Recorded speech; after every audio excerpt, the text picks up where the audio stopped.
La richesse, c'est ce que vous ne voyez pas. En 2014, il y avait un homme nommé Ronald Read. Un gars ordinaire. Il travaillait dans une station-service, puis comme concierge dans une école. Il conduisait une vieille voiture et portait les mêmes vêtements chaque jour. Rien de luxueux, les gens pensaient qu'il vivait modestement, voire qu'il n'avait presque rien.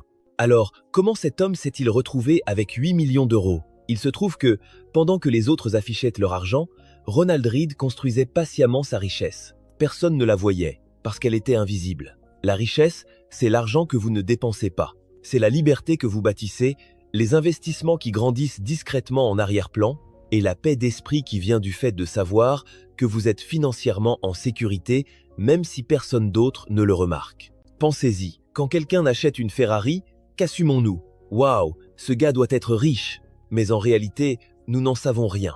Tout ce que nous savons, c'est qu'il vient de dépenser 300 000 € pour une voiture. Ce que nous ne voyons pas, c'est ce qu'il lui reste. Il pourrait très bien être endetté jusqu'au cou pour tout ce que nous en savons. Regardez, je ne dis pas qu'il ne faut pas s'offrir de belles choses. Vous devez profiter de votre argent. Mais dépenser pour impressionner les autres au prix de votre futur, c'est un jeu perdant. Si vous ne retenez qu'une seule chose de tout cela, laissez que ce soit celle-ci. Être riche et rester riche sont deux jeux totalement différents. Rester pauvre est facile. Il suffit de prendre une carte de crédit, de financer un véhicule, d'acheter des vêtements chers. Tout le monde peut faire ça. Mais être riche, c'est ce que vous ne voyez pas.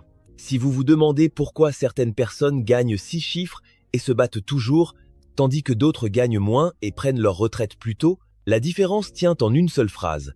Certains achètent des choses, d'autres achètent la liberté. L'argent, ce n'est pas votre revenu, ce n'est pas votre voiture, ce n'est pas vos vêtements. L'argent, c'est celui que vous n'avez pas dépensé. C'est pourquoi des gens comme Warren Buffett vivent encore dans la même maison qu'il a achetée en 1958. Pas parce qu'il ne peut pas s'en offrir une autre, mais parce qu'il préfère la liberté à la frime.